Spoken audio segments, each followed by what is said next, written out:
Hey, Marc Warnke, the goat guy. So I'm going to show you how to put a saddle on a goat.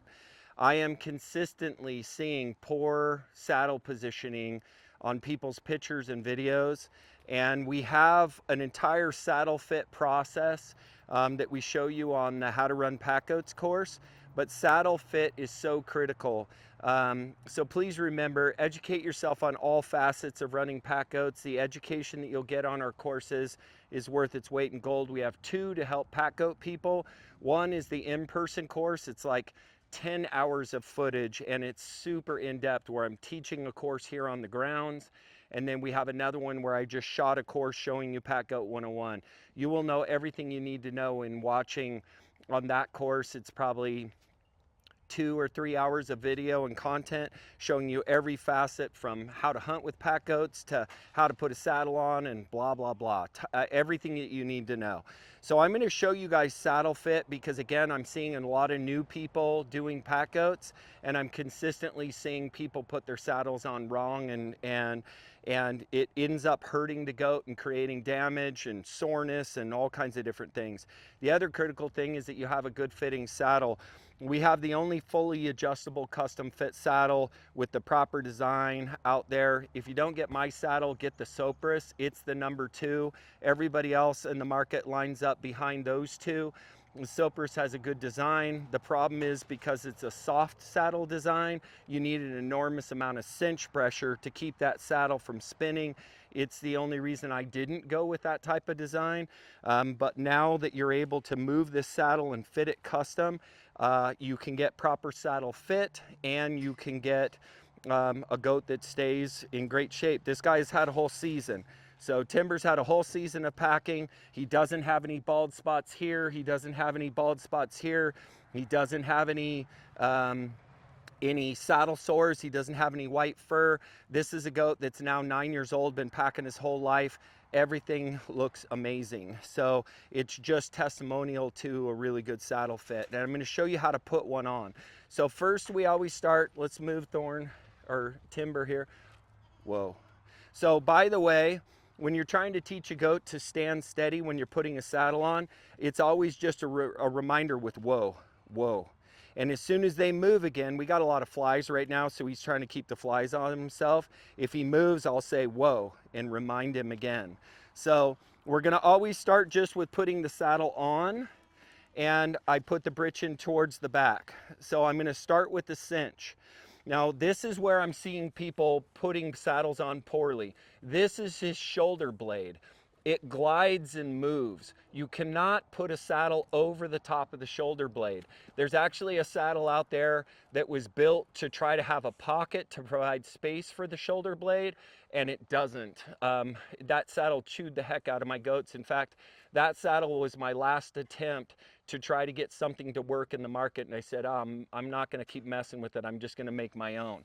So you gotta remember that you can feel the shoulder blade. The edge of it is right here. So I always feel it with my thumb, and I put the saddle because this pad is 1 inch beyond the edge of the saddle. And it's important you have that as well. If you just have a rigid edge bumping against the back end of this scapula, you're going to end up with a sore spot right here. You need padding on this side of the saddle as well. The padding in ours is built in so it stays fit. So we're going to put our hand on his shoulder blade and we're going to put that saddle, this edge of it, just touching my thumb. That way the actual rigid part of this crossbuck is 1 inch behind that moving shoulder blade. Then we're always going to start with the front cinch. So we're going to take the cinch. Now what's really important when you're putting the cinch on is that you pull this cinch away from the fur. If I do this, I've just messed up this fur and I've pushed it into a weird position. What you want to do is you want to pull it out and then tight. By doing that, you lay the fur down flat and correct. It's the same thing. Whoa, whoa. It's the same thing with putting It's the same thing with putting a hat on your head and your hair gets messed up, and by the end of the day your hair is sore. They experience the same thing.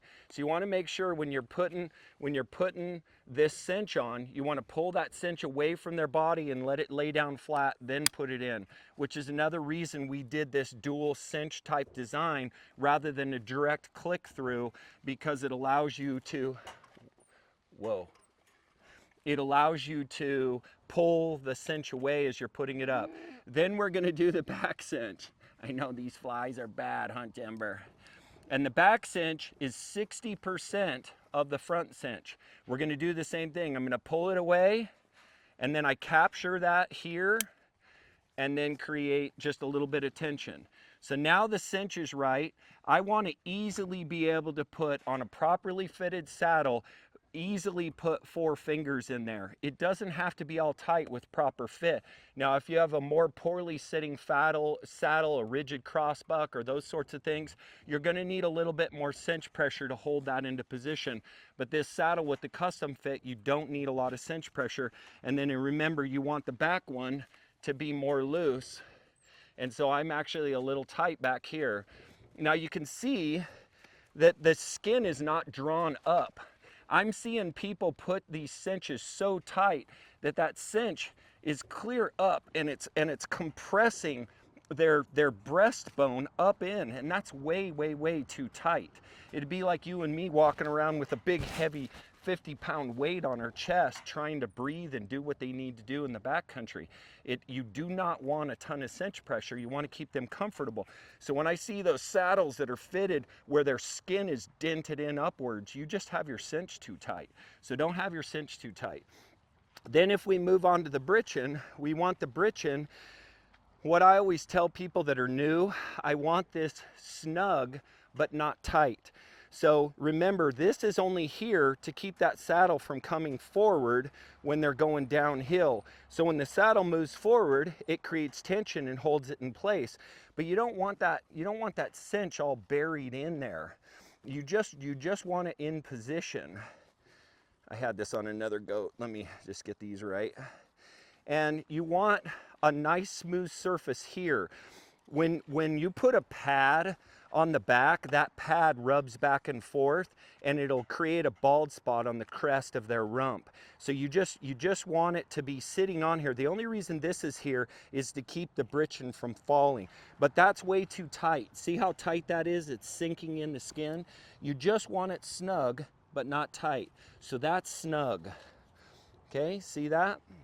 And then if we go to the breast collar, yeah. And then if we come over to the breast collar, this is the only really highly functioning breast collar on the market as well. It's got rigidity to it, so it actually creates pressure all the way around, and it actually bumps against the front of these shoulders and disperses that pressure so they don't get rubs. There's a couple of new designs out there that are attaching in a similar like way, but they're just a wrap over the top and a wrap on the bottom, and what that does is then hinges and just basically pulls here and here, and so you're just not getting good contact and good comfort. So this yoke design and or breast collar works so amazingly well to keep the goats comfortable, and this is a little too tight right now. I know, Timber, you're tired of these flies.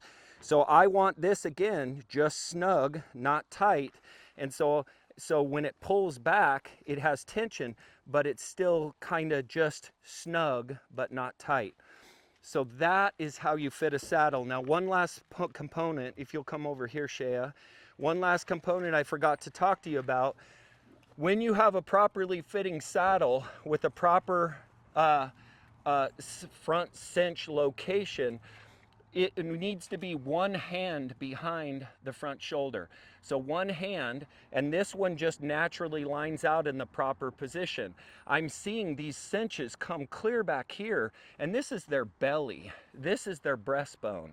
So you want to actually be on the sternum for this front cinch. It's really important to have that forward, but not too forward where it starts getting into the armpit and impeding the leg.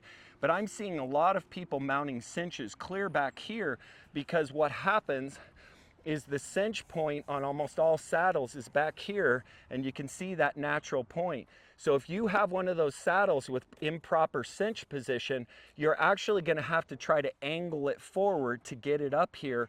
But what a lot of people do to try to get that cinch right is they put their saddle too far forward, and then it's sitting on the scapula. So it's really important that you get a properly designed saddle so it fits a goat properly. And so that's how you put a saddle on. There's a couple of key components. Number one, you need the right saddle so it fits right. And number two is you need to know how you're trying to fit your saddle. So I highly recommend you watch this in depth, you pay attention to it, you mount your saddles, you get them fitted, so that way every time they're just ready to go. And remember too, don't jerk on these clips. When you jerk on these clips, you can break the clips. They do really good with consistent strength, but they don't do good with jerking. People think they should jerk these clips, and you're gonna break your clips. I mean, we have bomb-proof clips, but you don't wanna jerk on them. You wanna just slowly glide them. I think that's it. So I hope you guys find that helpful. Marc Warnke, the Goat Guy. This is an example of a goat with hundreds of miles of hard trail miles this year, and he looks perfect because he has proper saddle fit, and he's just tired of the flies. Thank you, Timber. I appreciate you, buddy. Good boy. Thanks. Marc Warnke signing out.